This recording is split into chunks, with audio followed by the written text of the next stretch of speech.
Well, Toad is a character that lives in the Mushroom Kingdom that is ruled by Princess Peach. And he is a very gung-ho member of the kingdom. He absolutely, positively loves where he's from.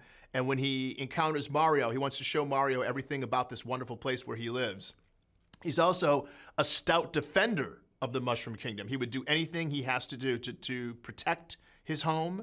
And he has this really willing spirit to go out on an adventure and do anything. In fact, he wants to adventure more than he wants to do anything else in his life. Well, I've been in the booth. I've done so many voiceovers. I've done several voiceover animated films where I've done voiceover for it.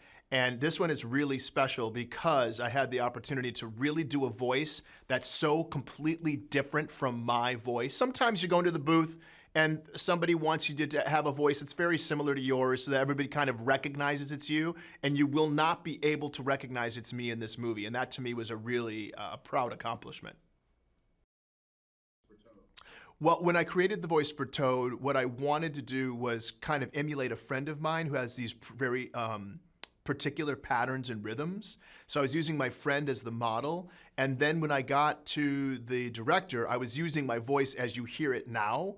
And the director was like, I like what you're doing. Can you get it a little bit higher? And I was like, oh, yeah, sure. I get a little bit higher. And he says, can you get it even higher than that? And I'm like, yeah, I can get it a little bit higher than that. And he's like, can you get it higher than that? And I was like, let's see how tight these pants are. I mean, you know what I mean? And so we got it up there. And then what I did, I started thinking about just Keegan, just pretend you're on helium. Just pretend you're on helium the whole time.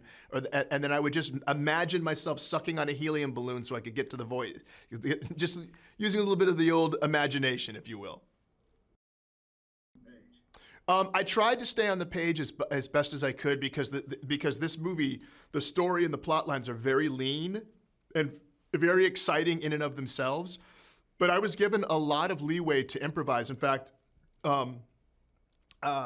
it kind of ended up on the cutting room floor, but I ended up improvising an entire song for the movie where Toad finally gets to go on an adventure, which he's been waiting for his whole life. He finally gets to go on this adventure, and I got to do that. So I got to actually improvise his little adventure song, and that was a lot of fun. So the director gave me a lot. He actually gave me quite a bit of freedom. My first recollection of Nintendo gaming would have been Donkey Kong. That was my game. So that original appearance of Mario is my experience of the Nintendo world. And I just remember I played it and played it and played it and played it until the TV froze. The TV was like, no more, we can't take any more. And the Nintendo just kept on going and kept on going.